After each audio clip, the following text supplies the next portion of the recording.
let's get going. All right, Torrent. The first time we actually um, get to interact with Torrent is when Melina gives us a spectral steed whistle that allows us to summon Torrent. The second time, however, is when we interact with Rani, who gives us a spirit calling bell that allows us to summon three wolves. Interestingly, she tells us that the bell is something that belonged to Torrent's former master. I believe this information has has gotten a lot of people thinking, and they are like, oh, what's happening? If we need to find Torrent's master, then it means we have to make connections between what Rani says and Melina says, which I totally, to be honest with you, agree with. And so that's exactly what we are gonna do today. We are gonna follow the traces of the bell and the golden whistle.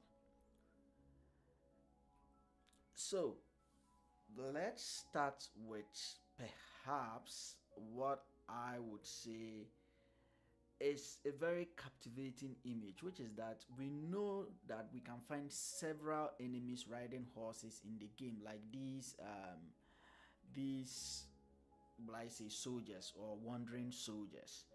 We can also find horses ridden by the air tree sentinel. What more, we have the cavalries who are mostly clothed in dark armor, of course, to symbolize their association with death and by extension, darkness. But where I want us to switch our focus today is the Carrians, right?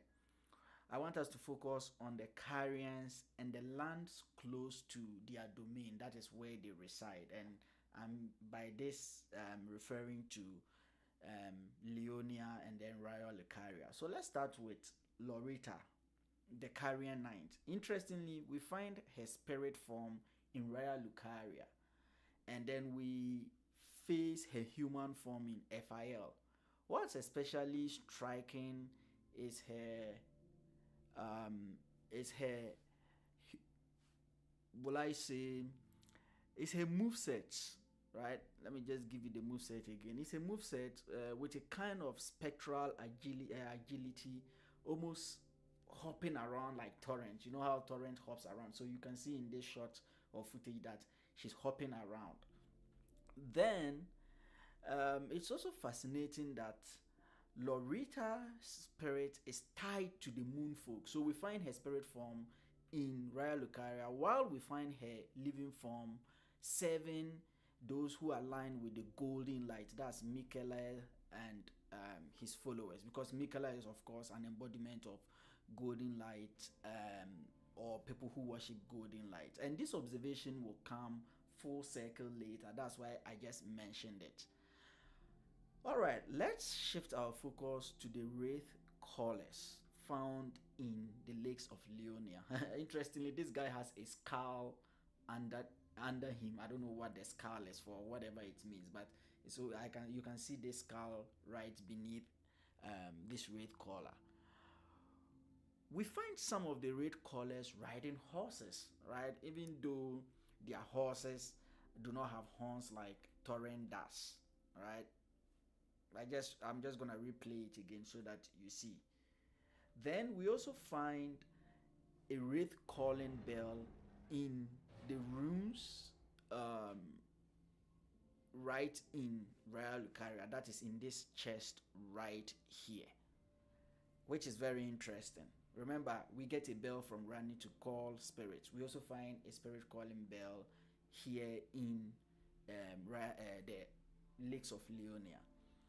Interestingly, the Wraith calling bell cannot summon the normal spirits we have, but they summon what is known as spirit of those who were cursed before dying. But I believe that when it comes to spirit calling or necromancy, the most powerful summoner in the game is Renala. That is because during her boss fight, she can actually summon a lot of spirits. Here she summons a bloodhound, right? In another scene, you find her summoning wolves. In this case, she's summoning 4 wolves instead of 3 like people would expect. But I've actually battled Renala, and in some cases she even summoned a whole dragon and a spirit troll. So she has the ability to really do all these, like perform these necromantic acts or the spirit of summoning. Now, with all this observation, right from what we receive from Melina, it seems that both the horse riding, right, and spirit calling is closely tied to the Carrians, or at least those influenced by their traditions, because we just saw Renala can summon spirits, right? The Wraith callers are sitting on horses, right? So it's there. We've looked at Loretta, who is able to also ride a horse, or who rides a horse in a similar way to Torrent being ridden by our Tarnished. So what do all these clues about horses, spirits calling, and the Carrians really say about Torrent's former master? That's, I believe, the question we need to all ask ourselves after showing you all these pieces of evidence. What I believe is that Torrent's former master was someone who embodied 2 opposite forces. One being darkness or the moon, and the other force being gold or light, which we see in Miquella. So imagine Torrent's former master being someone who embodies both the properties of Rani and the properties of Miquella. So light and darkness, basically.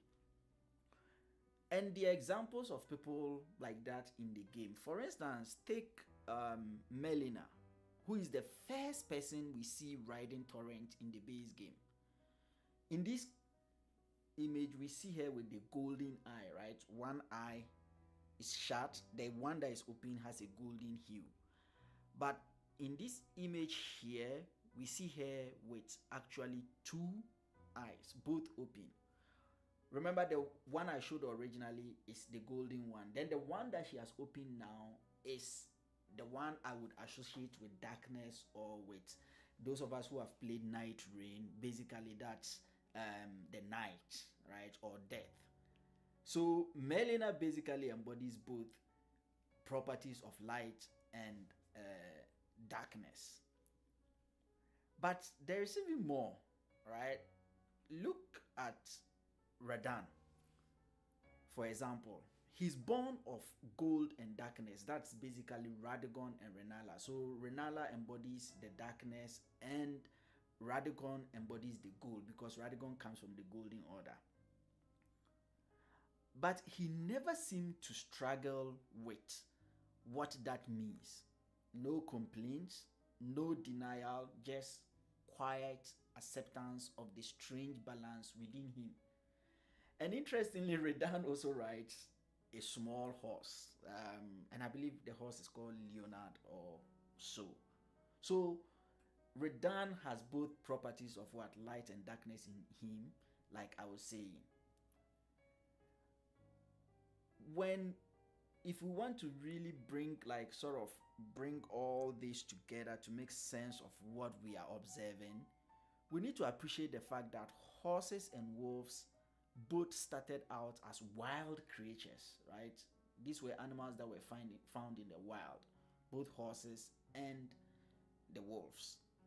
Strangely, we never see horses roaming free in the lands between. No, never. All the horses we see are horses that have been domesticated or are being used by people or some creatures. The wolves, however, we do find wolves roaming in the wild in the lands between, right? And I mean, I don't need to show you examples here because I believe you would have come across a lot of these creatures, implying these wolves have not totally embraced their domestication. The lesson here is that Torrent's former master was one who possessed the strength and humility of a horse, right? Horses are used for their strength, but also because of their humility and obedience. Okay, you say, and in the library, okay, right? However, when we talk about the wolves, these are creatures that have agility, right, and fierceness in them. So that's why the bell, the golden bell, is what we receive. Sorry, the golden whistle is what we receive to be able to summon Torrent.